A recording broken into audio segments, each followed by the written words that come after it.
আসসালামু আলাইকুম। তো আজকে আমরা গুণগত রসায়নের লেকচার একে আছি।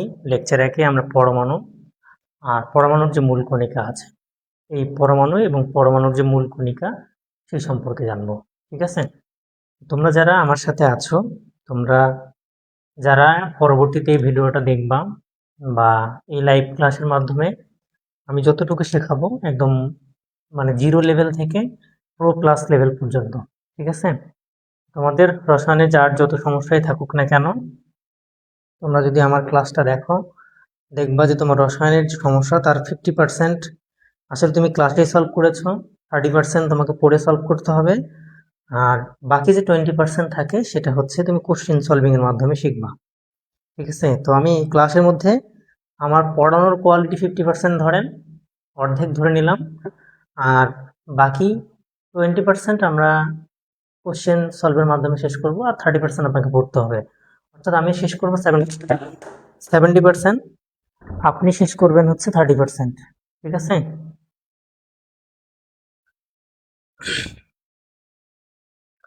তো লাইভে আশা করি সবকিছু ক্লিয়ার দেখা যাচ্ছে বা শোনা যাচ্ছে। এই ব্যাপারটা নিয়ে আমরা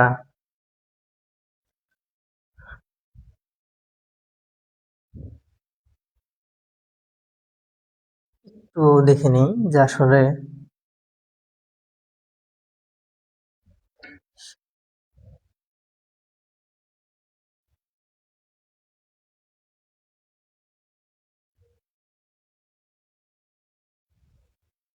হ্যাঁ, আমার এখানে একদম সবকিছু একদম ক্লিয়ার।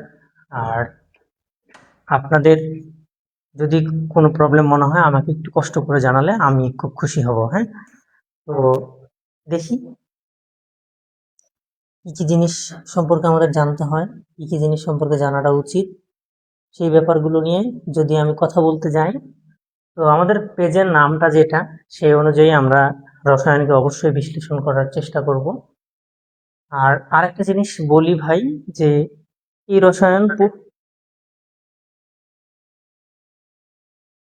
হ্যাঁ, এই রসায়নে আমরা যা কিছু শিখব, হ্যাঁ, আমরা যা কিছু শিখব সবকিছু আমাদেরকে খুব কনসেপ্ট অনুযায়ী পড়া লাগবে। এবং বইয়ের ক্ষেত্রে যদি আমরা বলি, তো গুণগত রসায়নের ক্ষেত্রে সহজ ব্যাপার হলো, আমি যে বইটা পড়াবো সেটা হচ্ছে আসলে কোনো নির্দিষ্ট বই না। হ্যাঁ, আমি যতগুলো বই আছে সবগুলো বই থেকে যে ইনফরমেশনগুলো দেওয়া আছে সেগুলো কালেক্ট করে আপনাকে একটা ভিডিওর মাধ্যমে দেখানোর চেষ্টা করব, বা একটা লাইভ ক্লাসে সম্পূর্ণটা দেখানোর চেষ্টা করব। এটাই হচ্ছে আসলে আমার মূল কাজ আপাতত। তো দেখেন, আপনারা যেহেতু এইচএসসি 28 বা 27-এ যারাই আছেন না কেন, গুণগত রসায়ন এর আগে হয়তো অনেক জায়গায় ক্লাস ক্লাস করছেন, আহ সেটাই বরং হওয়া উচিত। আমি একটু দেরিতে শুরু করলাম, দেরিতে শুরু করলেও আমি পূর্ণাঙ্গ কোয়ালিটি বজায় রেখে আমার কার্যক্রম চালাবো। হ্যাঁ, প্রথমত প্রথমত আমরা যে জিনিসটা দেখব সেটা হচ্ছে আমরা কিছু সাল দেখব। একটু কষ্ট করে আমাদেরকে এগুলো খাতায় লিখে নিতে হবে। হ্যাঁ, প্রথমত আমরা মনে রাখবো হচ্ছে খ্রিস্টপূর্ব, একটু বড় বড় করে লিখতে হবে, খাতা নোট করতে হবে। মনে রাখবো হলো 460 অব্দে। কত অব্দে? 460 অব্দে আমরা দুইজন বিজ্ঞানীর নাম মনে রাখবো। প্রথম জনের নাম আমরা মনে রাখবো হচ্ছে লুসিপাস, আর দ্বিতীয় জনের নাম আমরা মনে রাখবো হলো ডেমোক্রিটাস। লুসিপাস এবং কি ডেমোক্রিটাস, এই দুইজন বিজ্ঞানী মিলে একটা কথাই বলছে যে সব পরমাণু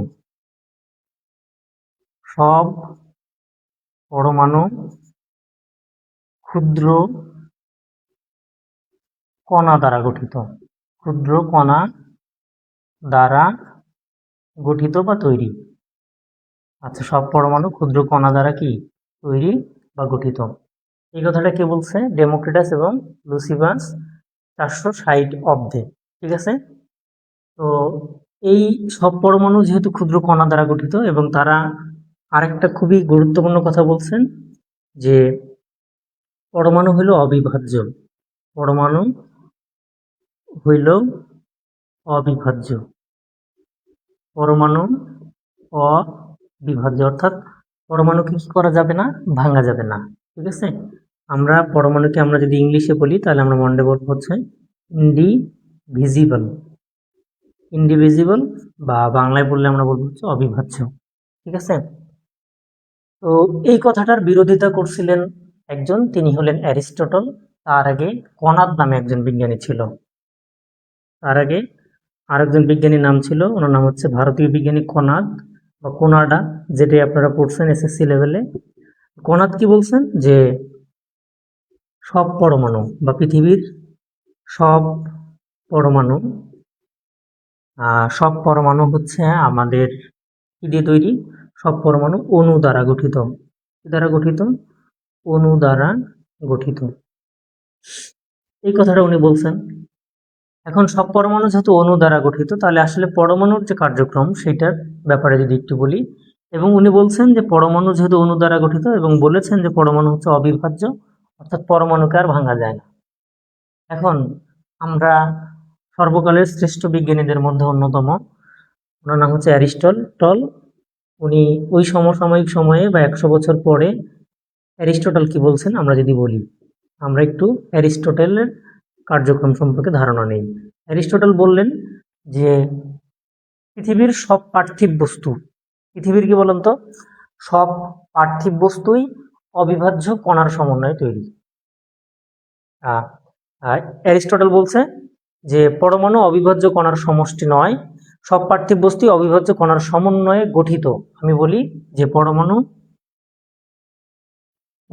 আমি অ্যারিস্টটলের কথাটাকে যদি আমি নোট করি যে পরমাণু অবিভাজ্য কণার সমন্বয়ে গঠিত নয়।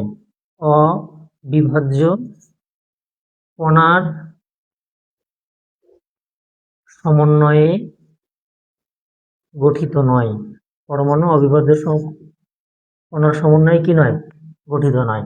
পরমাণু যেহেতু অবিভাজ্য কণার সমন্বয়ে গঠিত নয়, যেহেতু অবিভাজ্য কণার সমন্বয়ে, সরি এখানে নয় না, এটা হয় না, এটা হচ্ছে হবে নয়।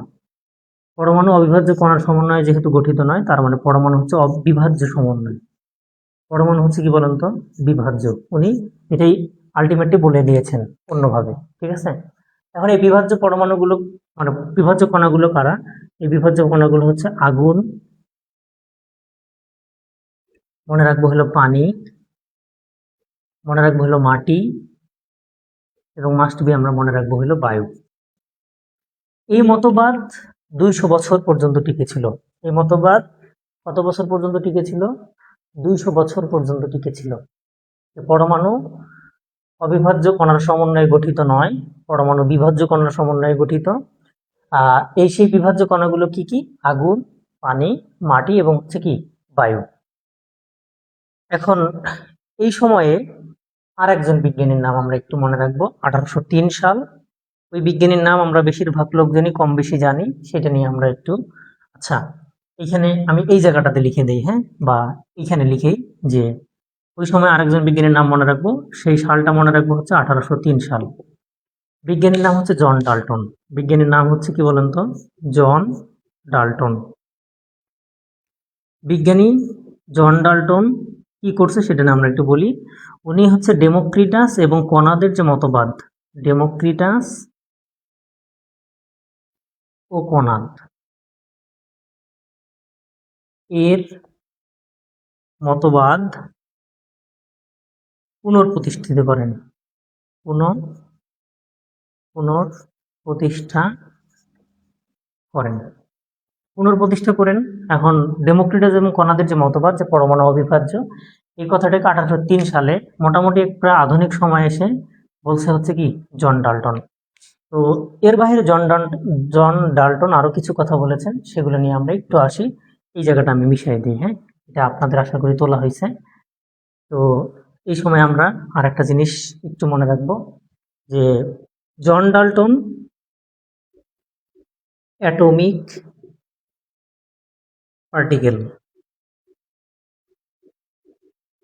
বা এই পারমাণবিক কণা সম্পর্কে একটা জিনিস বলি। উনি তার পরমাণুবাদ তত্ত্বে, জন ডাল্টন কোথায়? পরমাণুবাদ তত্ত্ব। আর কোন তত্ত্ব? পরমাণুবাদ তত্ত্ব বা অ্যাটমিক পার্টিকেল থিওরি। সেটা যদি আমি এখানে লিখি, অ্যাটমিক পার্টিকেল থিওরি বা পরমাণুবাদ তত্ত্বে জন ডাল্টন কি বলছেন যে পরমাণু হলো মৌলিক পদার্থের সমন্বয়ে গঠিত এক ধরনের যৌগ, বা এখানে সরাসরি যদি আমি বলি যে মৌলিক পদার্থের সমন্বয়ে গঠিত, মৌলিক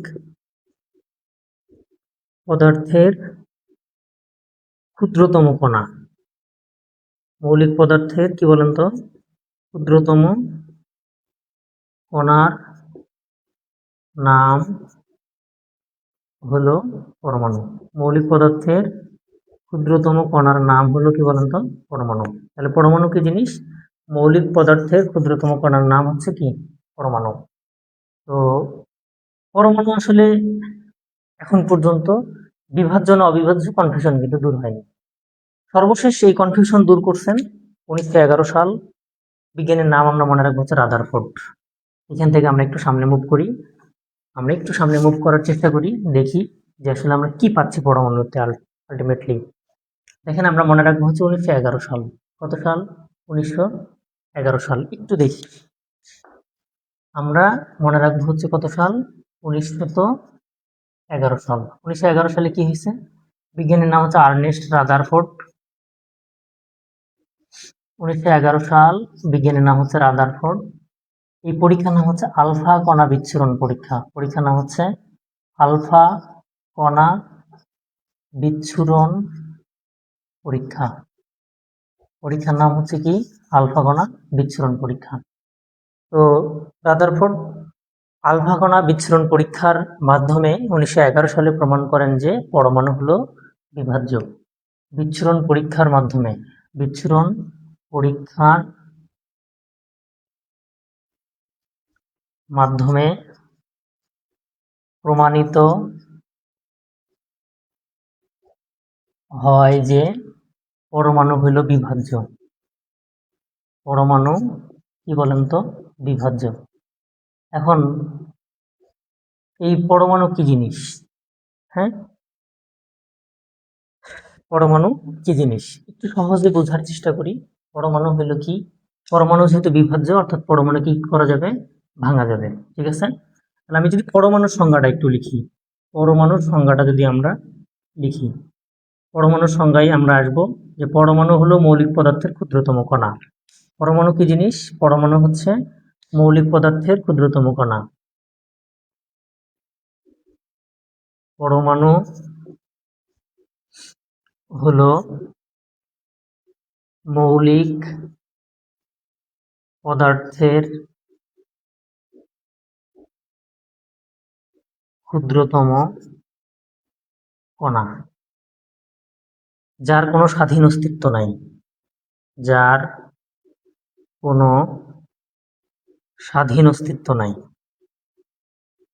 স্বাধীন অস্তিত্ব নেই বা নাই। তাহলে পরমাণু কি? পরমাণু হলো মৌলিক পদার্থের ক্ষুদ্রতম কণা, যার কোনো কি নাই, যার কোনো স্বাধীন অস্তিত্ব নাই, কিন্তু ক্ষুদ্রতম একক হিসেবে রাসায়নিক বিক্রিয়ায় অংশগ্রহণ করে। কিন্তু ক্ষুদ্রতম একক হিসেবে রাসায়নিক বিক্রিয়ায় কি করে? অংশগ্রহণ করে। কিন্তু মানে ক্ষুদ্রতম জিনিস হইলেও সেটা কি করে? ক্ষুদ্রতম হিসেবেও, ছোট হিসেবেও সে কি করে? ক্ষুদ্রতম একক হিসেবে, একক হিসেবে রাসায়নিক বিক্রিয়ায় অংশগ্রহণ করে। রাসায়নিক বিক্রিয়ায় অংশগ্রহণ করে। রাসায়নিক বিক্রিয়ায় কি করে? অংশগ্রহণ করে। দেখেন আমি এগুলো টিভি স্লাইডে আপনাদেরকে দেখাতে পারতাম, কিন্তু আসলে আমি লিখে দিচ্ছি, কারণ স্লাইড দিয়ে পড়ানোটা খুব ভয়াবহ একটা জিনিস। তাহলে আমরা মনে রাখবো পরমাণু হলো মৌলিক পদার্থের ক্ষুদ্রতম কণা, যার কোনো স্বাধীন অস্তিত্ব নাই, কিন্তু ক্ষুদ্রতম একক হিসেবে রাসায়নিক বিক্রিয়ায় কি করে? অংশগ্রহণ করে। এটাই হচ্ছে আমাদের পরমাণু। এখন পরমাণুকে যেহেতু ভাঙা যাবে বা পরমাণু যেহেতু বিভাজ্য, আমরা একটু সামনের দিকে দেখি যে আসলে পরমাণুর যে কার্যক্রম সেটা আসলে কিভাবে পরিচালিত হবে, আর কোন কোন প্রসেস অ্যাপ্লাই করলে আসলে পরমাণু সম্পর্কে আমাদের বিস্তারিত জানা সম্ভব হবে, সেটা নিয়ে আমরা একটু কথা বলি। তো দেখেন, এই যে পরমাণুর ক্ষেত্রে আমরা গেলাম যে পরমাণুকে ভাঙলে আমরা কি কি পাবো, আমরা একদম ইন ডিটেলস জানার চেষ্টা করব যে আসলে পরমাণুকে ভাঙলে কি পাওয়া যাবে। আমরা আশা করি এতক্ষণে পরমাণু বুঝছি যে পরমাণু কোনো অবিভাজ্য কণা বা একক নয়, পরমাণু হচ্ছে বিভাজ্য কণা, অর্থাৎ পরমাণুকে ভাঙা যাবে। তো সেই ক্ষেত্রে আমরা বলি যে পরমাণু। পরমাণুকে যদি আমরা ভাঙি তাহলে আমরা 3 ধরনের কণা পাবো। কয় ধরনের? 3 ধরনের। আমরা সহজভাবে এই 3টা জিনিস মনে রাখার চেষ্টা করব। হ্যাঁ, পরমাণুকে ভাঙলে আমরা কয় ধরনের কণা পাবো? 3 ধরনের। এটা একটা পরমাণু। এই পরমাণুকে ভাঙলে আমরা কয় ধরনের কণা পাবো? 3 ধরনের। 1 নম্বরে পাবো হচ্ছে আমরা স্থায়ী মূল কণিকা। কি পাবো? স্থায়ী মূল কণিকা বা স্থায়ী কণিকা। আমরা সরাসরি মনে রাখবো যে পরমাণুকে ভাঙলে আমরা পাবো হচ্ছে স্থায়ী কণিকা বা স্থায়ী কণা। আর একটা পাবো হচ্ছে আমরা অস্থায়ী কণিকা। অস্থায়ী কণিকা। আর তারপরেরটা আমরা মনে রাখবো হচ্ছে পরমাণুকে ভাঙলে আমরা একটা জিনিস পাবো, সেটা হচ্ছে কম্পোজিট কণিকা। কি পাবো? কম্পোজিট কণিকা। তাহলে পরমাণুকে ভাঙলে আমরা এই 3টা পাবো। পরমাণুকে ভাঙলে শুধু এই 3 ধরনের কণিকাই পাওয়া যাবে না, এরকম মোটামুটি ভাবে আমরা 200 ধরনের মূল কণিকা পাবো। পরমাণুকে ভাঙলে আমরা কয় ধরনের পাবো? মোটামুটি ভাবে 200 ধরনের। কত ধরনের? 200 ধরনের। এই সংখ্যাটা একটু মনে রাখতে হবে। ঠিক আছে? আমি যখন এখানে কোশ্চেন সলভ করাবো তখন দেখা যাচ্ছে আপনি মোটামুটি ভাবে অসংখ্য কোশ্চেনের মধ্যে এই জিনিসগুলো পাবেন। তো আমি 16টা কোশ্চেন সলভ করে দেবো। দেখেন, স্থায়ী কণিকার মধ্যে যদি আমরা আসি তাহলে আমরা এখান থেকে কি কি পাবো? এই স্থায়ী কণিকাগুলো যদি আমরা আসি তাহলে এখান থেকে আমরা যে জিনিসগুলো পাবো একটু দেখি। স্থায়ী কণিকার মধ্যে আমরা পাবো হচ্ছে ইলেকট্রন। পাবো হচ্ছে কি বলেন তো? ইলেকট্রন। স্থায়ী কণিকার মধ্যে আমরা পাবো হচ্ছে ইলেকট্রন। 2 নম্বরে আমরা মনে রাখবো হলো পাবো হলো প্রোটন। পাবো হলো প্রোটন। 3 নম্বরে আমরা যাই পাবো হচ্ছে নিউট্রন। স্থায়ী কণিকার মধ্যে আমরা আরেকটা জিনিস পাবো, সেটা হলো কি বলেন তো? নিউট্রন। তাহলে পরমাণুকে ভাঙলে আমরা 3 ধরনের কণিকা পাই, একটা স্থায়ী কণিকা, একটা হচ্ছে অস্থায়ী কণিকা, আর একটা হচ্ছে কম্পোজিট কণিকা। ব্যাপার হলো স্থায়ী কণিকাকে যদি আমরা ভাঙি তাহলে পাবো হচ্ছে ইলেকট্রন, প্রোটন এবং নিউট্রন। অস্থায়ী কণিকা যদি আমরা ভাঙি তাহলে আমরা এখানে মোটামুটি 100 ধরনের জিনিসপত্র পাবো। তার মধ্যে আমরা মনে রাখবো হচ্ছে 7-8টা। ওইটা মনে রাখবো মোটামুটি ভাবে আমরা 8টা জিনিস মনে রাখবো। এখানে এই 8টা একটু মনে রাখা লাগবে। তো সেটা যদি আমরা একটু দেখি, প্রথমত যে জিনিসটা পাবো, স্থায়ী কণিকাকে ভাঙলে আমরা পাবো হচ্ছে নিউট্রিনো। পাবো হচ্ছে আমরা কি? অস্থায়ী কণিকাকে ভাঙলে আমরা পাবো হলো নিউট্রিনো। 2 নম্বরে আমরা মনে রাখবো হলো অ্যান্টি নিউট্রিনো। পাবো হচ্ছে অ্যান্টি নিউট্রিনো। অ্যান্টি নিউট্রিনো আমরা পাবো হচ্ছে অ্যান্টি নিউট্রিনো। তারপরে আমরা পাবো হচ্ছে মেসন। পাবো কি পাবো? মেসন। পাবো হলো পাইওন। পাবো হচ্ছে মিউন। আমরা পাবো হচ্ছে গ্রাভিটন। আমরা পাবো হচ্ছে পজিট্রন। আমরা পাবো হচ্ছে বোসন, বোজন কণা বা বোসন। তাহলে 2, 4, 6 আর কত? 8টা। এই 8টা একটু কষ্ট করে আপনাকে মনে রাখা লাগবে। তাহলে আমরা কয় ধরনের জিনিস পাচ্ছি? মোট 8 ধরনের। অস্থায়ী কণিকার ক্ষেত্রে আমরা এই 8টা একটু কষ্ট করে মনে রাখবো। ঠিক আছে? কম্পোজিট কণিকা হচ্ছে আমরা 2টা। কয়টা? 2টা। প্রথমটা হচ্ছে আমাদের আলফা কণা। প্রথমটা হচ্ছে আমাদের কি বলেন তো? আলফা কণা। আর দ্বিতীয়টা যেটা আমরা পাবো সেটা হচ্ছে ডিউটেরন কণা। দ্বিতীয়টা আমরা পাবো হলো ডিউটেরন কণা। ডিউটেরন কণা। এই 2টা অবশ্যই মাথায় রাখতে হবে। তাহলে আমরা পরমাণুকে ভাঙলে এই জিনিসগুলো পাচ্ছি। পরমাণুকে ভাঙলে আর কি কি পাওয়া যেতে পারে? ঠিক আছে? পরমাণুকে আরো কিভাবে ভাঙা যায় এটার ক্ষেত্রে যদি আমরা আসি, এই পরমাণুর মধ্যে দেখেন 2টা জিনিস আছে, প্রোটন এবং নিউট্রন। কি আছে বলেন তো? প্রোটন এবং কি? নিউট্রন। প্রোটন এবং নিউট্রনকে যদি আমরা ভাঙি তাহলে কি কি জিনিস পাই একটু দেখি। যে প্রোটন এবং নিউট্রনকে ভাঙলে কি কি পাওয়া যায়, এইখান থেকে খেয়াল করেন। প্রোটন এবং নিউট্রন। প্রোটন এবং নিউট্রনকে ভাঙলে প্রথমত আমরা যে জিনিসটা পাবো সেটার নাম হলো কোয়ার্ক। প্রোটন এবং নিউট্রনকে ভাঙলে আমরা পাবো হচ্ছে কি? কোয়ার্ক। এখন কোয়ার্ককে যদি আমরা ভাঙি তাহলে কি পাবো? কোয়ার্ককে আমরা ভাঙলে পাবো হচ্ছে 2 ধরনের কোয়ার্ক। একটা হলো স্থায়ী কোয়ার্ক আর একটা হচ্ছে অস্থায়ী কোয়ার্ক।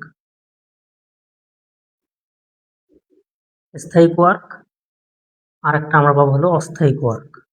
কোয়ার্ককে ভাঙলে আমরা এই দুই ধরনের জিনিস পাবো, একটা হলো স্থায়ী কোয়ার্ক পাবো আর একটা হচ্ছে অস্থায়ী কোয়ার্ক পাবো। এখন স্থায়ী কোয়ার্কের মধ্যে আমরা আবার দুই ধরনের কোয়ার্ক পাবো। এটা আমি যদি একটু নিচে দেখাই, এখানে এখানে খেয়াল করেন যে এই স্থায়ী কোয়ার্ক কারা, একটা হলো আপ কোয়ার্ক আর একটা হলো ডাউন কোয়ার্ক। স্থায়ী কোয়ার্ককে ভাঙলে আমরা পাবো হচ্ছে আপ কোয়ার্ক আর আরেকটা আমরা পাবো হলো ডাউন কোয়ার্ক। কি পাবো? Down quark. হ্যাঁ, অস্থায়ী কোয়ার্ককে যদি আমরা ভাঙি তাহলে আমরা মোট চার ধরনের কোয়ার্ক পাবো। সেটা যদি আমরা এখান থেকে দেখি, তারা হচ্ছে আমরা পাবো হচ্ছে টপ কোয়ার্ক, মনে রাখবো হলো বটম কোয়ার্ক, তারপরে 3 নম্বরে মনে রাখবো হলো চার, আর পরেরটা মনে রাখবো হলো স্ট্রিং, এরপরেরটা আমরা মনে রাখবো হলো কি স্ট্রিং। তাহলে আপ কোয়ার্কের মান কত? আপ কোয়ার্কের মান হচ্ছে +2/3 +2/3 ই, অর্থাৎ একটা ইলেকট্রনের 3 ভাগের কত? 2 ভাগ, মানে 3 ভাগের কয় ভাগ? 2 ভাগ। আর ডাউন কোয়ার্কের মান হচ্ছে -1/3, এখানে মনে রাখবো কত? ই। এই যে এই মানটা একটু কষ্ট করে মনে রাখা লাগবে, এই মান দুইটা একটু কষ্ট করে একটু মাথায় রাখা লাগবে। হ্যাঁ, আমি চেক করে নিই যে আমার নিজ থেকে দেখা যাচ্ছে কিনা। হ্যাঁ, একদম ক্লিয়ার, সবকিছু বোঝা যাচ্ছে। তাহলে আমি এইখান থেকে যা কিছু দেখাচ্ছি, একটু খেয়াল করেন। আমরা অনেক সময় একটা জিনিস ফেস করব যে প্রোটনের চার্জ হচ্ছে +1 আর নিউট্রনের চার্জ হচ্ছে 0 বা 0। এটা কেন? এটা আসলে আমাদের কখনো খ নম্বর প্রশ্ন আসতে পারে যে প্রোটনের চার্জ হচ্ছে +1, নিউট্রনের চার্জ 0, ব্যাখ্যা করো। এই প্রশ্নের উত্তর যদি আমরা দিতে যাই তাহলে আমাদের এই কোয়ার্কের এই সাহায্য নিতে হবে। দেখেন, এই প্রোটনের মধ্যে দুইটা থাকে হলো আপ কোয়ার্ক, দুইটা থাকে কি বলেন তো? Up quark. আর আরেকটা জিনিস থাকে সেটা হলো কি ডাউন কোয়ার্ক। আর নিউট্রনের মধ্যে থাকে দুইটা হলো ডাউন কোয়ার্ক আর আরেকটা থাকবে হলো আপ কোয়ার্ক। হ্যাঁ, তাহলে আমি সহজভাবে যদি লিখি তাহলে দেখেন দুইটা আপ কোয়ার্কের মান কত হবে?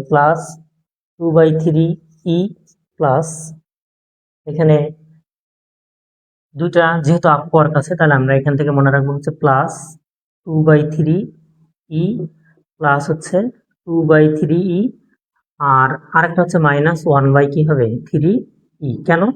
কারণ দুইটা আপ কোয়ার্কের মান প্লাস, মানে একটার মান হচ্ছে +2/3 ই প্লাস 2/3 ই, আর একটা ডাউন কোয়ার্কের মান হচ্ছে -1/3 ই। এখন যদি আমরা এখান থেকে 3 যদি লসাগু নেই তাহলে 3 কাটাকাটি করলে এখান থেকে হচ্ছে +2 প্লাস এই 3 কাটাকাটি করলে এখানে থাকবে কত?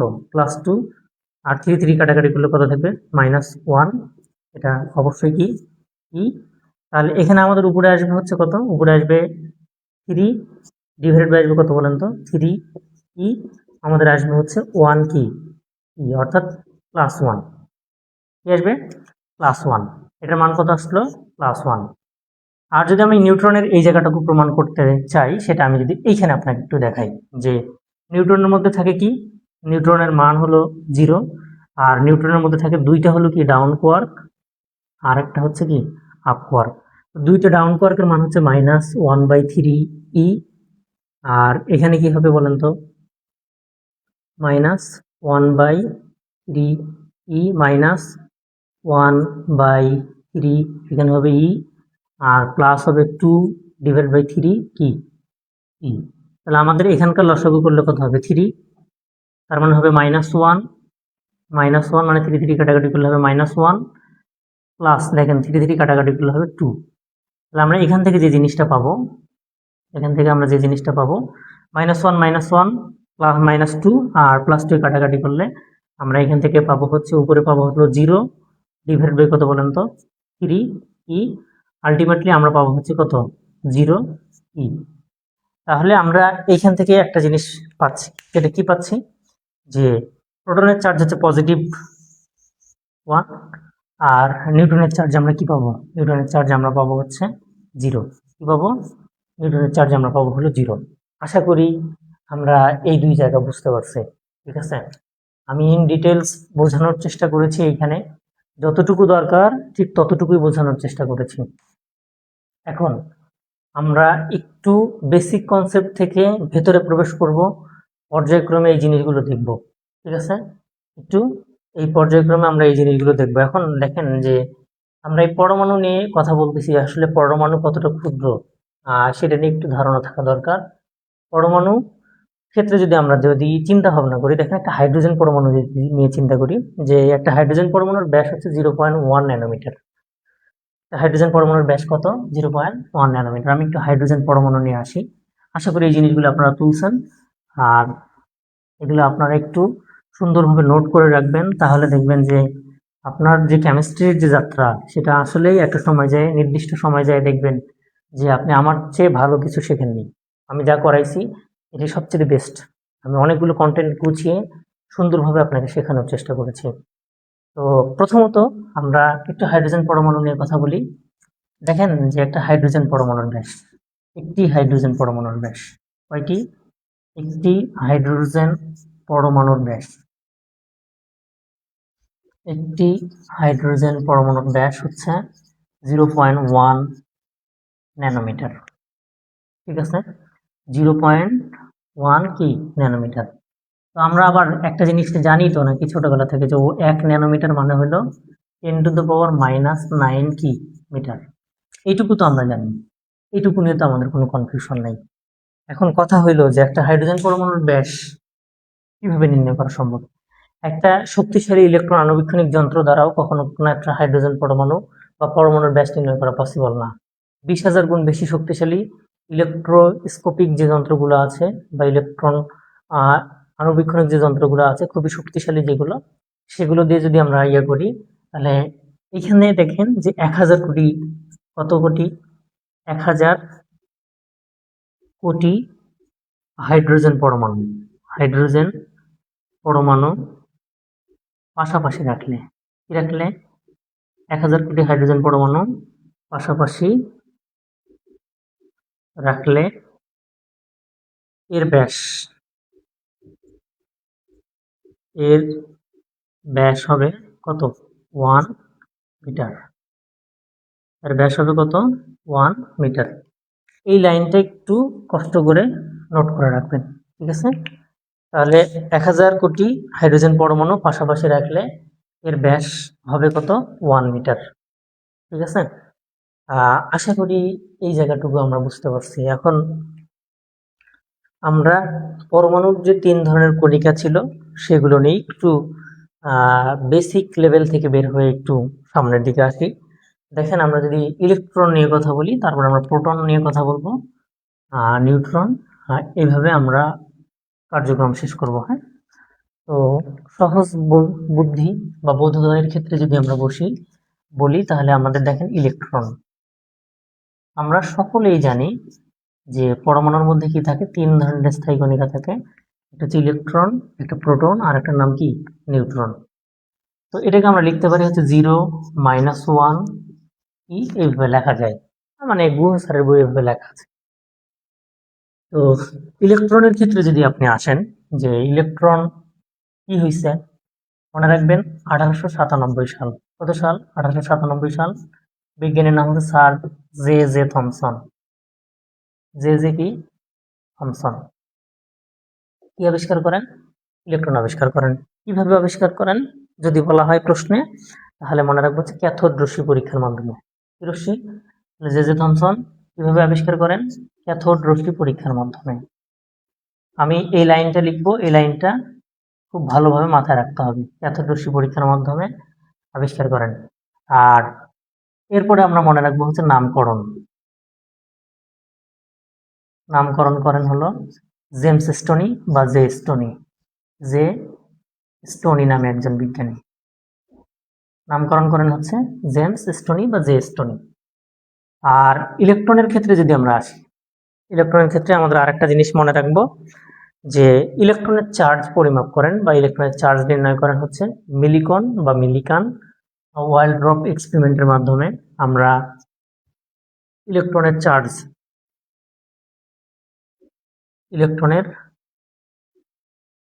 চার্জ নির্ণয়, ইলেকট্রনের চার্জ নির্ণয় করেন বিজ্ঞানীর নাম হচ্ছে মিলিকান, বিজ্ঞানীর নাম হচ্ছে মিলিকান। এবং এইখানে আমরা মনে রাখবো হচ্ছে তার যে পরীক্ষা ছিল সেটা হচ্ছে তৈল বিন্দু পরীক্ষা, তৈল বিন্দু বা তেল বিন্দু পরীক্ষা, যেটাই আপনি বলতে চান সরাসরি মনে রাখবো হচ্ছে অয়েল ড্রপ এক্সপেরিমেন্ট। ঠিক আছে, যাক ইংলিশ জানার দরকার নেই, বাংলা জানলেই হবে। এইখানে ইলেকট্রন সম্পর্কে আমি যা কিছু বলেছি, ঠিক আছে, এই বক্সের মধ্যে আমি যা কিছু বলছি এইটুকু জানলে আপনি এখান থেকে এমসিকিউ কমন পাবেন, এটা 100%।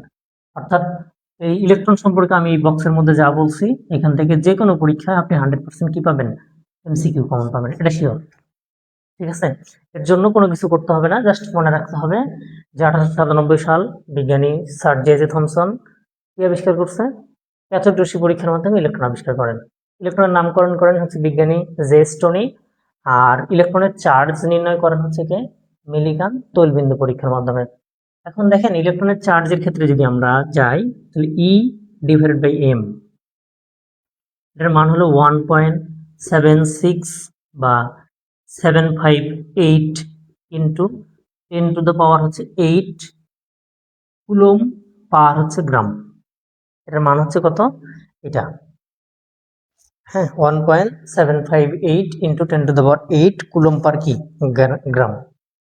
তো এইখানে আমরা একটা জিনিস সহজভাবে বলি যে এটা ক্যাথোড রশ্মি পরীক্ষার মান। এইটা হচ্ছে কার মান, ক্যাথোড রশ্মি পরীক্ষার ফলাফল। এই মানটা আমরা একটু কষ্ট করে মনে রাখবো, এটা হচ্ছে আমাদের ক্যাথোড রশ্মি পরীক্ষার যে ফলাফল ছিল সেটা, ক্যাথোড রশ্মি পরীক্ষার ফলাফল, ক্যাথোড রশ্মি পরীক্ষার কি ফলাফল। তো এই ক্যাথোড রশ্মি পরীক্ষার ফলাফল হচ্ছে কি বলুন তো, ই ডিভাইডেড বাই এম এর যে মান সেটা হলো 1.758 ইন্টু 10⁸ কুলম পার গ্রাম, কুলম পার কি গ্রাম।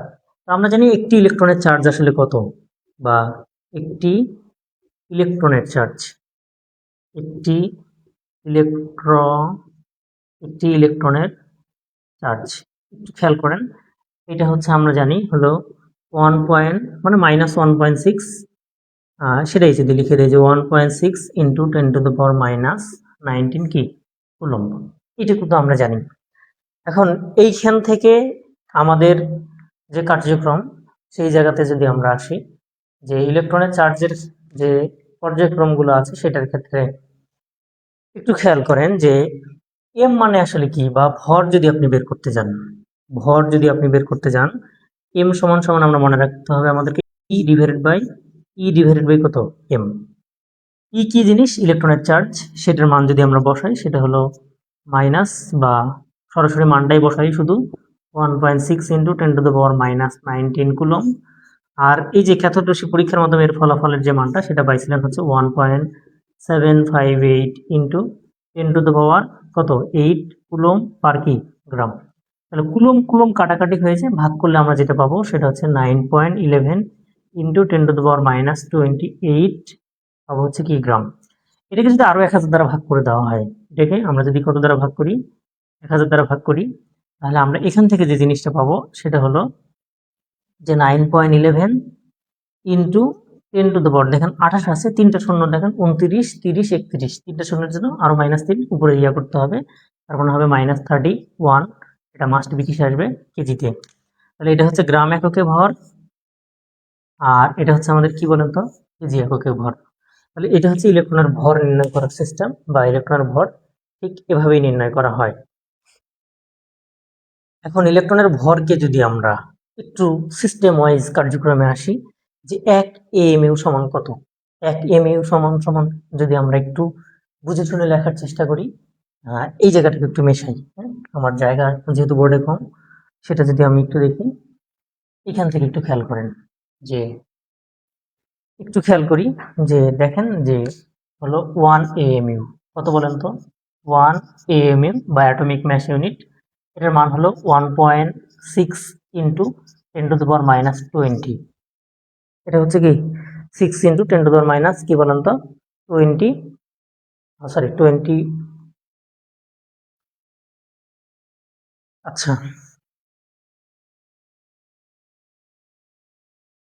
এখানে খেয়াল করি 24 কি 6 ইন্টু 1.6 ইন্টু 10⁻24, আসলে মানটা কি ঠিক আছে কিনা ভুল আছে এটা আমি একটু চেক করে বলে দেব, সমস্যা নাই। যে 1 AMU সমান আমরা এটা মনে রাখবো, AMU এটা সমান আমরা মনে রাখবো এটা। তো দেখেন AMU এককে যদি আমরা এটাকে নিয়ে যাই তাহলে আসলে সেই মানটা কত আসবে। তাহলে আমরা ইলেকট্রনের ভরের ক্ষেত্রে যদি আমরা বলি যে ইলেকট্রনের যে ভর, এই ভরকে যদি আপনি যদি ভরটাকে আপনি যদি AMU ইউনিটে নিতে যাইতে চান তাহলে আমাদের যেটা আছে সেটা কোন এককে আছে সেটা যদি আমরা একটু দেখি যে এটা গ্রাম এককে যেটা আছে সেটাতে আমরা যদি আসি, দেখেন যে এটা হলো mass of electron divided by আমরা মনে রাখবো হচ্ছে ম্যাস, যেটা চার্জ যেটা সেটা হচ্ছে আমরা AMU এককে যদি লিখি তাহলে 1 AMU দ্বারা যদি ভাগ করি তাহলে আমরা এখান থেকে পাবো হলো 9.11 ইন্টু 10⁻28 গ্রাম, আর এইখানে হচ্ছে 1.6 ইন্টু 10⁻24, এটা আসবে হচ্ছে আমাদের কিসে গ্রাম। তাহলে এটা কাটাকাটি হলে তাহলে হবে 5.458 মেবি 4895, হ্যাঁ 4895 ইন্টু 10⁻- কত হবে 4, উপর নিচে কাটাকাটি হবে কত -4 AMU। এটা কোন এককে আসলো, এটা হলো আমাদের AMU। আচ্ছা এইখানে একটু দুর্বোধ্য মনে হতে পারে অনেকের কাছে, আমি আপনাকে সরাসরি বলি যে 1 AMU মানে হলো 1.6 ইন্টু 10⁻24 গ্রাম। আচ্ছা ভরটাকে যদি আমরা AMU তে নিয়ে যেতে চাই তাহলে এই ভর ইলেকট্রনের যে ভর আছে সেটাকে AMU একক দ্বারা ভাগ করতে হবে। ভাগ করলে দেখেন এই -28 আর -24 কাটাকাটি হয়ে থাকবে হচ্ছে -4, আর দুইটা টেনের মধ্যে একটা হবেই, আর এটাকে এটা দ্বারা ভাগ করলে হবে 5.4895 ইন্টু 10⁻24, এটা আমরা পাবো হলো কি AMU এককে, এটা পাইলাম। এখন AMU এককের কার্যক্রমে যদি আপনি আসেন, এখন যদি আপনি AMU এর জায়গাতে আসেন তাহলে আসলে কি কি জিনিস পাবো সেটা আমরা একটু ভালোভাবে খেয়াল করি। যে 1 মোল ইলেকট্রনের ভর মানে আমরা মনে রাখবো হলো 6.023 ইন্টু 10⁻23 ইলেকট্রনের ভর। একটু বুঝেন এই জায়গাটা, একটু সহজভাবে দেখেন এই জায়গাটাতে। আমরা যদি বলি যে 1 মোল ইলেকট্রনের ভর মানে কেমন কি কয় মোল, আমরা মনে রাখবো হচ্ছে 1 মোল। কত মোল, যে 1 মোল ইলেকট্রনের ভর, কিসের 1 মোল, 1 মোল কিসের ভর, ইলেকট্রনের ভর। 1 মোল ইলেকট্রনের ভর সমান সমান আমরা মনে রাখবো হলো 6.023 ইন্টু 10⁻23 টি ইলেকট্রনের ভর। টি কিসের ভর, ইলেকট্রনের ভর, ইলেকট্রন এর ভর। তাহলে হচ্ছে একটা ইলেকট্রনের ভর কত, তাহলে আমরা 1 মোল ইলেকট্রনের ভর যখন আমরা লিখবো তখন একটা ইলেকট্রনের ভর আসলে কত পাবো, বা 1 মোল ইলেকট্রনের ভরের ক্ষেত্রে যদি আমরা আসি তাহলে দেখেন যে এখানে আমাদের যে জিনিসটা আছে সেটাতে যদি আমরা আসি, এটা আসলে এই কালেতে লিখে বোঝা যাবে না। এইখানকার মান যেটা 6.023 ইন্টু 10⁻23, দেখেন টি ইলেকট্রনের ভর মানে হলো এখানে একটি ইলেকট্রনের ভরের সামনে কিছু নেই, মানে আমরা মনে রাখবো কয়টা, একটা। তাহলে গুণ দিতে হবে একটা ইলেকট্রনের ভর কত 9.11 ইন্টু 10⁻20 কত 8, অবশ্যই কি গ্রাম। এই দুইটা যদি আমরা গুণ করি, এই দুইটা যদি আমরা গুণ করি তাহলে আমরা যেটা পাবো সেটা একটু দেখি।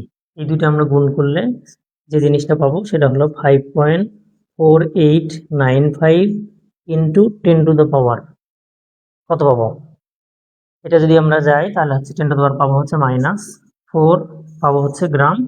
এখানে আমার খাতায় যেটা লেখা সেটা এখানে যেটা আছে সেটা কেজিতে যদি আমরা নিয়ে যাই, এটাকে আরও 1000 দ্বারা ভাগ করতে হবে, তার মানে আমাদের পাবো হলো 5.4895। 1000 দ্বারা যদি এটাকে ভাগ করেন গ্রাম থেকে কোথায় যাবে কেজিতে, তিনটা শূন্যের জন্য উপরে পাওয়ার আরো 3 যোগ করতে হয়, তাহলে -4 -5 -6 -7, তাহলে হবে কত 10⁻⁷ মাস্ট বি, এটা কিসে আসলো এবার? কেজি এককে আসলো। আশা করি আপনি আগের এই জায়গাটা পাইছেন। ঠিক আছে, আশা করি এই জায়গাটা আপনি বুঝতেও পারছেন।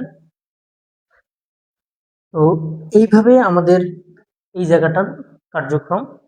তাহলে আমরা গুণগত রসায়ন লেকচারের একে ইলেকট্রন সম্পর্কে যতটুকু দরকার ছিল ততটুকু শিখছি। এখন ইলেকট্রনের ক্ষেত্রে আরেকটা জিনিস বলি ভাই, ইলেকট্রনের চার্জ যদি আমরা যাই তাহলে সেটা হচ্ছে কত আসে। দেখেন যে একটা ইলেকট্রনের চার্জ যদি আমি বের করতে যাই, তখন ফ্যারাডের সূত্র নিয়ে আমি প্রয়োগ করতে পারি যে একটা ইলেকট্রনের চার্জ কয়টি,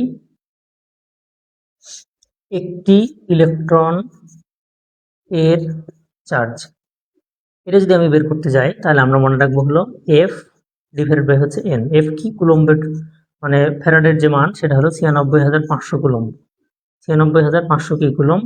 আর নাম্বার অফ অ্যাভোগাড্রো যেটা, সেটার মান কত আমরা জানি হলো 6.023 ইন্টু 10⁻23। ঠিক আছে, ভাগ করলে আমরা পাবো হলো যে 1.6 ইন্টু 10⁻⁻19,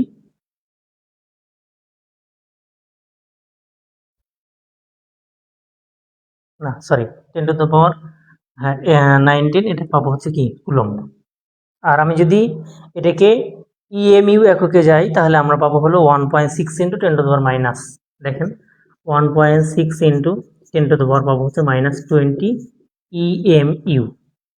এখন ইএমইউ কি জিনিস, ইএমইউ কি জিনিস সেটা আমি যদি বলি, ইএমইউ মানে হচ্ছে ইলেকট্রোম্যাগনেটিক ইউনিট। ইলেকট্রো এমতে আমরা মনে রাখবো হলো ম্যাগনেটিক,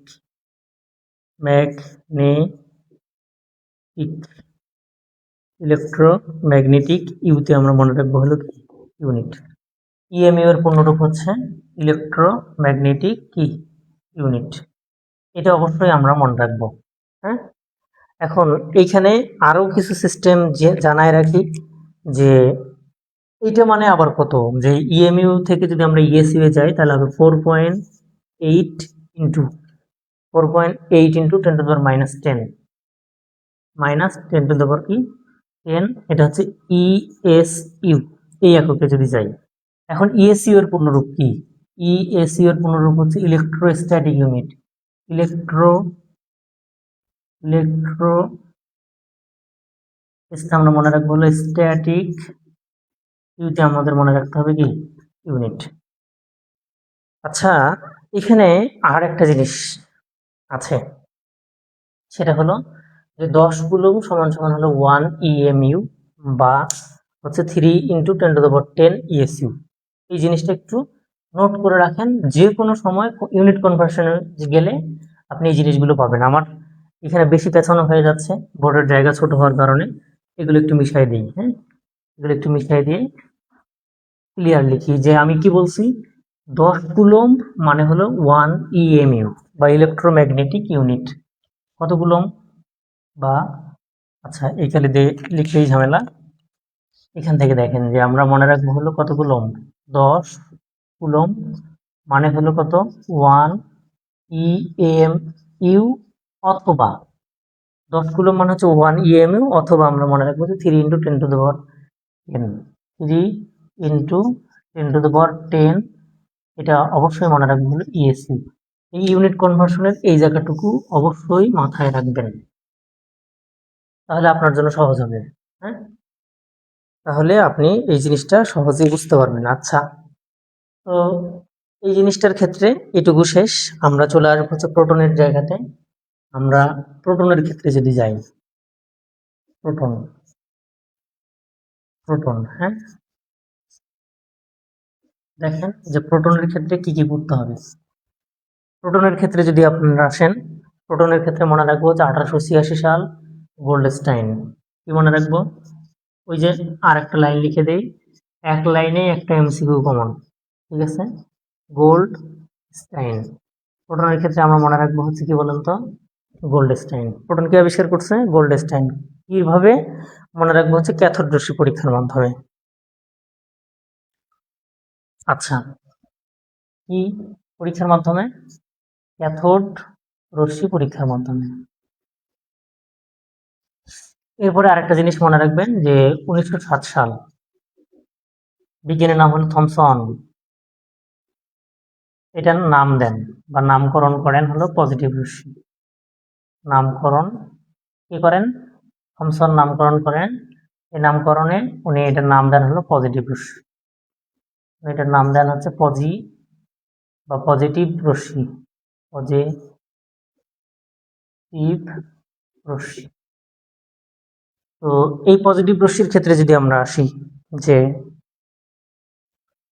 এই পজিটিভ রশ্মির ক্ষেত্রে যদি আপনাকে আমি সহজভাবে বলার চেষ্টা করি ভাই, একদম পেঁচানো বাদ, একদম ইজি ওয়েতে যদি আপনি আসেন, তাহলে আমাদের প্রথমত যে জিনিসটা মনে রাখতে হবে যে একটি প্রোটনের ভর হাইড্রোজেন আয়নের ভরের সমান। কি বলছি? যে একটি প্রোটনের ভর আমরা মনে রাখবো হচ্ছে কি, একটি প্রোটনের ভর, একটি প্রোটনের কি ভর হাইড্রোজেন আয়নের ভরের সমান। হাইড্রোজেন আয়নের ভরের সমান। হাইড্রোজেন আয়নের কি ভরের সমান। এখন হাইড্রোজেন আয়নের ভর কত? সেটা হলো 1.675 সমান কত হবে? 1.675 ইন্টু 10⁻⁻24 মাস্ট বি এটা কিসে? গ্রামে। এটাকে যদি আমরা 1000 দ্বারা ভাগ করে দিই, এটাকে যদি আমরা কত দ্বারা ভাগ করি? 1000 দ্বারা ভাগ করি, তাহলে আমরা যে জিনিসটা পাবো সেটা হলো 1.675 ইন্টু 10⁻⁻27 কিসে আসবে? এটা মাস্ট বি কেজিতে আসবে। ঠিক আছে? তো এটা যখন আমাদের কেজিতে আসতেছে, তখন 1 AMU বা AMU ইউনিটের এটার মান কত? মানে একটা প্রোটনের AMU ইউনিটে যদি আমরা মান বের করতে চাই, সেটা একটু মুখস্থ করে রাখবো যে 1.0072, অবশ্যই সেটা কি AMU। আচ্ছা, এখন এইটুকু মনে রাখলে এখান থেকে শেষ। তো একটা প্রোটনের ভরের ক্ষেত্রে যদি আমরা এটাকে আবার যদি যাই, তাহলে এইখানে আমরা সবসময় এটার সাথে কি গুণ করে দিতে হবে? এই নাম্বার ব্যবহারগুলো গুণ করে দিতে হবে, যেটা আসবে সেটাই আসলে এমইউ ইউনিটের মান। ঠিক আছে? এটার সাথে আমরা যদি কি করে দেই, অ্যাভোগাড্রো নাম্বার গুণ করে দেই।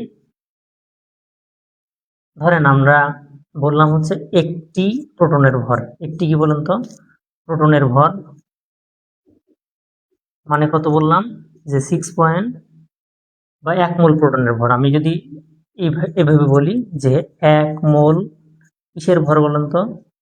প্রোটনের ভর। তাহলে আমি কি লিখবো? যে 6.023 ইন্টু 10⁻23 কিসের ভর? প্রোটনের ভর। 1 মোল প্রোটনের ভর। প্রোটনের ভর। তাহলে এখানে দেখেন যে এখানে আমাদের আসবে হলো 6.023 ইন্টু 10⁻23 গুণন একটি প্রোটনের ভর কত? সেটা হলো 1.675 ইন্টু 10⁻⁻24 গ্রাম এককে। গুণ করে দিলে যে মানটা আসবে সেটাই হচ্ছে আমাদের কি এএমইউ ইউনিটে 1.0072572। হ্যাঁ, এএমইউ এটা আমরা করে নেব। এখন এইটুকুই হচ্ছে আমাদের প্রোটনের ক্ষেত্রে মনে ছিল। আর আরেকটা জিনিস বলি, যে এই যে বক্স মনে রাখলেই 100% এমসিকিউ কাভার, আর কিছু করতে হবে না, আর কিছু লাগবে না। নামকরণের এই জায়গাটুকু বুঝলেই যথেষ্ট। আচ্ছা, এরপর যদি আমরা আসি, এরপর যে জিনিসটা আমাদের দরকার সেটা হলো নিউট্রন। নিউট্রনের ক্ষেত্রে আমরা সবাই জানি যে নিউট্রনের চার্জ শূন্য। তারপরে আমরা নিউট্রনের ভর সম্পর্কে ধারণা নিব। হ্যাঁ, নিউট্রনের আমরা কি সম্পর্কে ধারণা নিব? ভর।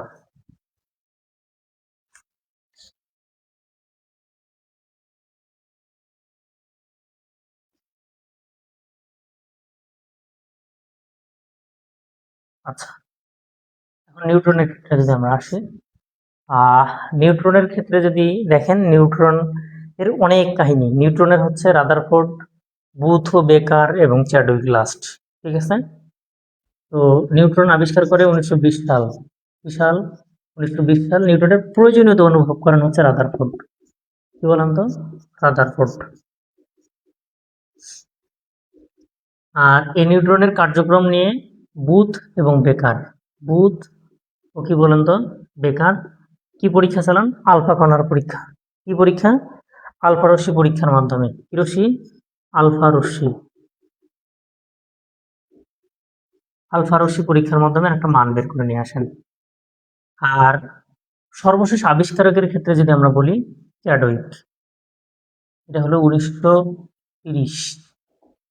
এরপর আমরা মনে রাখবো হচ্ছে 1932 সালে ফাইনালি চ্যাডউইক এটার নামকরণ করেন, যে এটা হচ্ছে আমাদের কি নিউট্রন।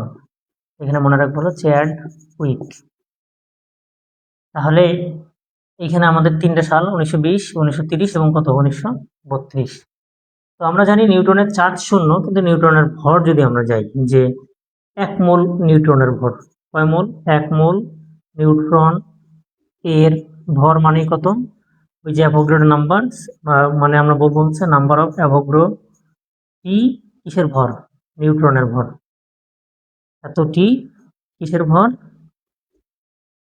এতটি নিউট্রনের ভর। তো একটা নিউটনের ভর কত? যদি আমি বলি যে একটা নিউটনের ভর কত, সেটা যদি আমরা ছোটবেলা থেকে মুখস্থ করে ফেলি যে একটি নিউট্রনের ভর, কয়টি? একটি নিউট্রনের ভর, সেটা আমাদের কত? সেটা হলো 1.673 ইন্টু 10⁻⁻²৪। অবশ্যই সেটা কি গ্রাম, আর কেজিতে নিয়ে গেলে হচ্ছে 1.673 ইন্টু 10⁻⁻ কত হবে? 27 কেজি। এখন দেখেন যে নাম্বার অফ অ্যাভোগাড্রোর মান হলো 6.023 ইন্টু হলো 10⁻23 গুণ কত আসবে ভাই? 1.673 ইন্টু 10⁻⁻ হচ্ছে মাইনাস কত? 24। এটা হচ্ছে গ্রাম এককে। তাহলে এটাতে আমাদের মান যেটা আসবে সেটা হলো 1.00789 এরকম একটা মান আসবে। কি আসবে?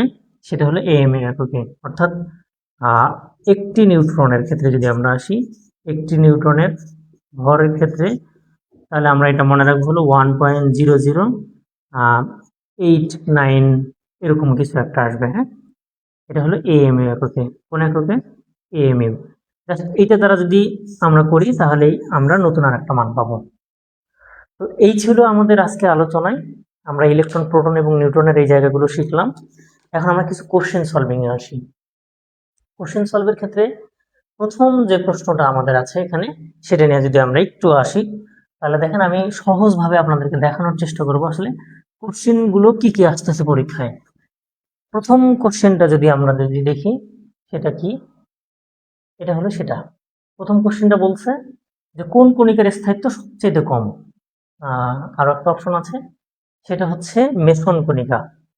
হ্যাঁ, কারণ হচ্ছে ইলেকট্রন, প্রোটন এবং নিউট্রন হলো পরমাণুর স্থায়ী কণিকা, কিন্তু অস্থায়ী মানে কি? কারণ স্থায়িত্ব সবচেয়ে কম। দেখেন ইলেকট্রন, প্রোটন এবং নিউট্রন এগুলো হচ্ছে স্থায়ী মূল কণিকা, বাট মেসন হচ্ছে কি অস্থায়ী মূল কণিকা, তাই মেসনের স্থায়িত্ব হবে সবচেয়ে কম। বুঝা গেছে? আর এর পরেরটাতে যদি আপনি আসেন, এর পরেরটাতে যদি আমরা দেখি যে এর পরের যেটা, সেটা হচ্ছে কোনটি কম্পোজিট কণিকা। কম্পোজিট কণিকা হচ্ছে দুইটা, একটা হচ্ছে আলফা কণিকা আর একটা হচ্ছে ডিউটেরন কণিকা। ঠিক আছে? তো আলফা পার্টিকেল আর এটা হচ্ছে কি ডিউটেরন। আলফা কণা বা আলফা পার্টিকেল। আলফা পার্টিকেল কি? যে 2,4 হিলিয়াম, মনে রাখবো হচ্ছে 2+। এটা হচ্ছে আমাদের আলফা পার্টিকেল, যে দ্বিধনাত্মক হিলিয়াম নিউক্লিয়াসকে কি বলা হয়? আলফা কণা বা আলফা পার্টিকেল বলে। ঠিক আছে? আর একটা হচ্ছে ডিউটেরন কণা। আমরা 1,1 হাইড্রোজেন বলি প্রোটিয়াম, 2,1 হাইড্রোজেনকে আমরা বলি হচ্ছে ডিউটেরিয়াম, 3,1 হাইড্রোজেনকে আমরা বলি কি ট্রিটিয়াম। এই যে এটা হচ্ছে আমাদের ডিউটেরন কণা। ঠিক আছে? এটা হচ্ছে আলফা আর এটা হচ্ছে কি ডিউটেরন। আচ্ছা, এরপর যদি আমরা 3 নম্বর কোশ্চেনে দেখি যে ইলেকট্রনের চার্জ কত কুলম্ব। একটা ইলেকট্রনের চার্জ কত কুলম্ব। দেখেন আমরা এখানে ইলেকট্রনের চার্জের যে মান, সেটা হলো ইলেকট্রন তো আমরা জানি নেগেটিভ, যে -1.6 ইন্টু 10⁻⁻19 কি আসবে? এটা কুলম্ব। তো আমরা এটা বের করে দেখাইছিলাম কিছুক্ষণ আগে, সেটা আমরা এখান থেকে মনে রাখবো। হ্যাঁ, এখানে মান বিবেচনায় সঠিক যে মানটা। এখন আলফা রশ্মির আপেক্ষিক চার্জ কত? ঠিক আছে, এখানে আলফা রশ্মির আপেক্ষিক চার্জ কত? আপেক্ষিক চার্জ হচ্ছে +2। আলফা পার্টিকেলের আপেক্ষিক চার্জ কত? আপেক্ষিক চার্জ হচ্ছে +2। এটা অবশ্যই আমরা মনে রাখবো, কারণ আমরা বলেছিলাম যে দ্বিধনাত্মক হিলিয়াম নিউক্লিয়াসকে কি বলা হয়? আলফা পার্টিকেল বলা হয় বা আলফা রশ্মি বলা হয়। প্রোটনের প্রকৃত ভর কত? কিছুক্ষণ আগে দেখে আসলাম প্রোটনের প্রকৃত ভর। প্রোটনের প্রকৃত ভর হচ্ছে 1.675 ইন্টু হচ্ছে 10⁻⁻24 হচ্ছে গ্রাম। যদি কেজিতে নিয়ে যাইতে চাই তাহলে 1000 দ্বারা ভাগ করতে হয়, তখন আসে হলো 1.675 ইন্টু হচ্ছে 10⁻27 মাস্ট বি, এটা কি হবে কেজি। ঠিক আছে।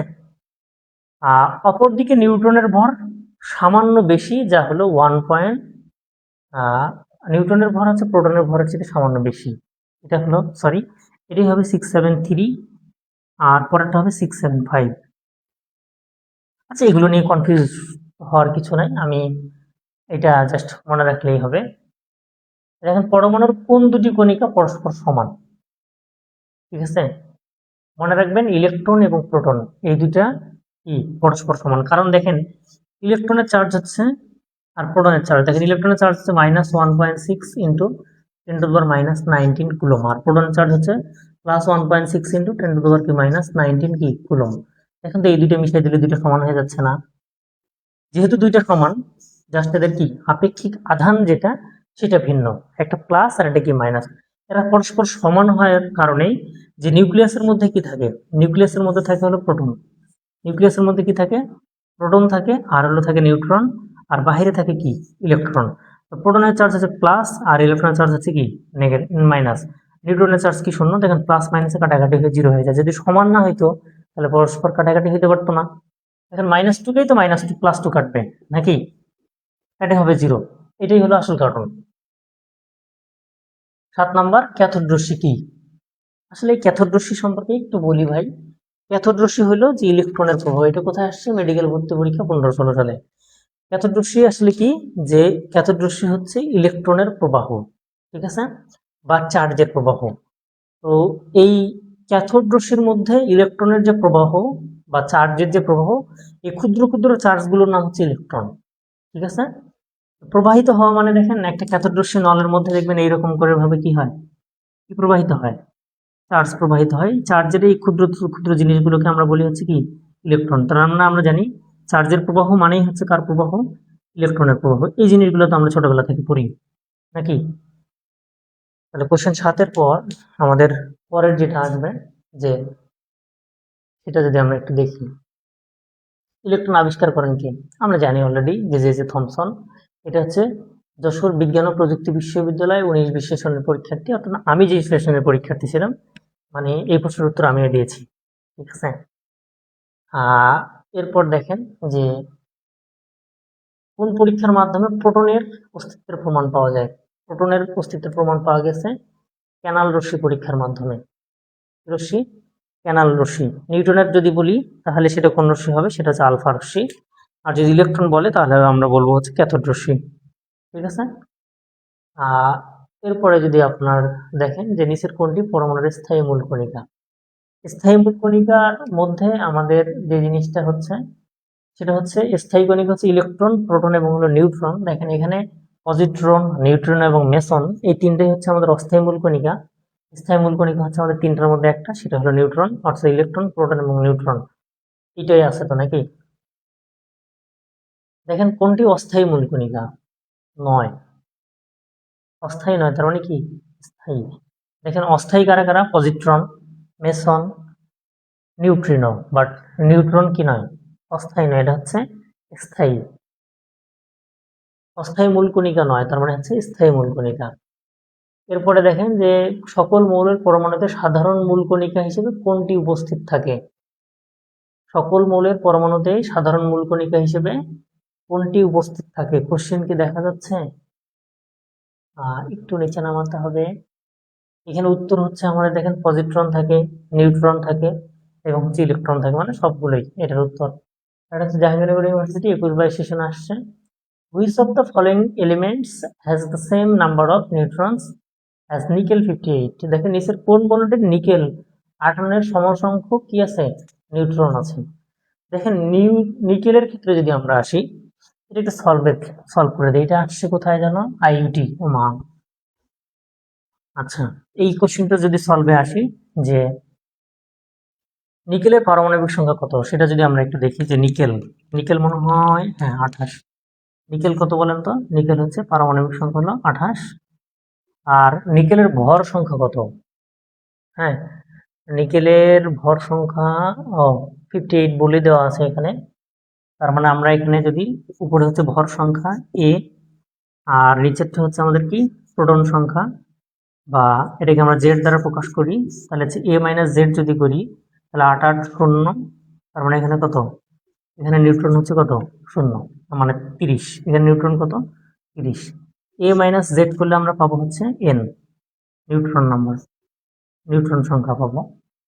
ব্যাপার হলো এখানে আমাদের কি আছে, যে নিকেল 58, কোবাল্ট হচ্ছে 60, আয়রন 56, জিঙ্ক 64। এখন এই জিনিসগুলো সম্পর্কে একটু যদি যাই, তাহলে কোবাল্ট হলো 60। তাহলে কোবাল্ট আসলে কত? কোবাল্ট হলো আচ্ছা, scandium, titanium, vanadium, chromium, manganese, iron, cobalt, nickel, copper, আর লাস্ট হচ্ছে জিঙ্ক। আমার কাহিনী এখান থেকে সব বের হয়ে আসবে তাহলে। হ্যাঁ, তাহলে আমাদের এখানে কোবাল্টের ক্ষেত্রে যদি আমরা যাই, কোবাল্ট হচ্ছে উপরে 60, ভর সংখ্যাটা দেওয়াই আছে, আর 27, এটা বিয়োগ করলে নিউট্রন কত আসে, আমাকে নিউট্রন নাম্বারটাই সমান কোনটা সেটা বের করতে হবে। তাহলে এখানে আমাদের হচ্ছে 33, কিন্তু আমাকে বের করতে হবে কত? 30 বের করতে হবে। আর কি আছে আমাদের? আয়রন কত বলেন তো? আয়রন সেটা হলো 56 আর 26, 6 6 শূন্য, 5 থেকে 2 বাদ দিলে হচ্ছে 3। তার মানে আমাদের রাইট অ্যান্সার হচ্ছে এখানে কি আয়রন। ঠিক আছে, কারণ হচ্ছে আয়রনের নিউট্রন সংখ্যা হলো 30, আয়রনের নিউট্রন সংখ্যা 30, আর এখানকার নিউট্রন সংখ্যা কত?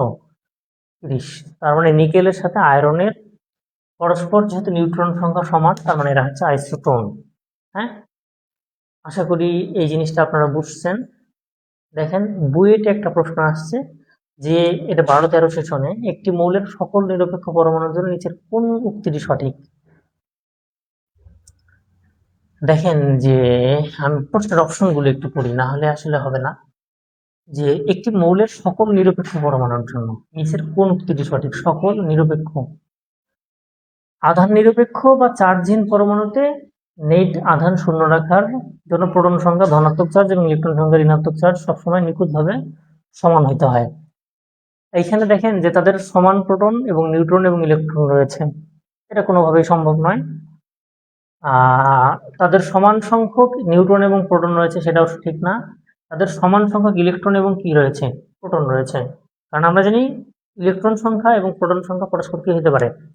সমান হতে পারে। দেখেন আমি যদি প্রথমত সোডিয়ামের কথা চিন্তা করি, সোডিয়াম হচ্ছে 11, তার মানে আলটিমেটলি এর প্রোটন বা পারমাণবিক সংখ্যা হলো 11, এর ইলেকট্রন সংখ্যা এখন কত? 11টাই আছে। যদি আমি একটা ক্লাস করি তখন এর পারমাণবিক সংখ্যা হয়তো 11, কিন্তু ইলেকট্রন সংখ্যা যদি আমরা বলি, ইলেকট্রন সংখ্যা সেটা হচ্ছে আমাদের কত এখানে? 10। তাহলে তাদের সমান সংখ্যক কি ইলেকট্রন এবং প্রোটন রয়েছে, এটা হচ্ছে রাইট অ্যান্সার। এরপরে আমাদের যেটা আছে 15 নম্বর, নিচের কোনটি কম্পোজিট কণিকা? কম্পোজিট কণিকা দুইটা, একটা হচ্ছে আলফা কণা আর একটা হলো ডিউটেরন কণা। বুঝতেই পারছি খ নাম্বারটা অ্যান্সার। নিচের কোনটি পারমাণবিক ব্যাসের নিকটতম? পারমাণবিক ব্যাসের নিকটতম, হ্যাঁ, পারমাণবিক ব্যাস। দেখেন পরমাণুর ব্যাস প্রায় হচ্ছে 10⁻10 মিটার। একটা পরমাণুর ব্যাস সম্পর্কে আমি একটু বলি, এটা আমার আসলে পড়ানোর সময় পড়ানো হয়নি। একটা পরমাণুর ব্যাস হচ্ছে 1 অ্যাংস্ট্রম। একটা পরমাণুর ব্যাস কত? 1 অ্যাংস্ট্রম পরমাণুর ব্যাস। পরমাণুর ব্যাস মানে মনে রাখবো হলো 1 কি বলতো অ্যাংস্ট্রম, বা 10⁻10, এটা মাস্ট বি কি মিটার। ঠিক আছে, এখন এখানে আমরা পারমাণবিক ব্যাসের নিকটতম যদি বলি, দেখেন যে 10⁻10 মিটার আর 10⁻8 সেন্টিমিটার বোথ আর সেম। কারণ হলো সেন্টিমিটারকে যদি আমরা 10 স্কোয়ার দ্বারা ভাগ করি বা 100 দ্বারা ভাগ করি, তাহলে সেটা মিটারে যায়। কারণ দেখেন দুইটা দশের মধ্যে একটা লিখতে হয় -8, আর এটা হচ্ছে উপরে যায় হবে কি -2, তার মানে হবে 10 কত মাইনাস কত 10 মিটার, 100 দ্বারা ভাগ করতে হয় আর কি। তো এটা হলো আমাদের কোনটা? ঘ নাম্বারটা। হ্যাঁ, 1 × 10⁻8 সেন্টিমিটার।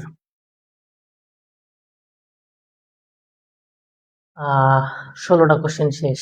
এটা মেডিকেল ভর্তি পরীক্ষা 20-21 সনে আসছিল। তো আমাদের বইগুলোতে প্রথমত পরমাণু মডেল সম্পর্কে পড়ানো হয়, যেমন থমসন পরমাণু মডেল, রাদারফোর্ড পরমাণু মডেল, বোর পরমাণু মডেল, এরকম পরমাণু মডেল কিছু পড়ানো হয়। কিন্তু আসলে এই কনসেপ্টটা শুরু হওয়া উচিত পরমাণু এবং পরমাণুর মূল কণিকা যেটা, সেই জায়গা থেকে। আমার প্রথম লেকচারে আমরা পরমাণু এবং পরমাণুর মূল কণিকা সম্পর্কে পড়ছি।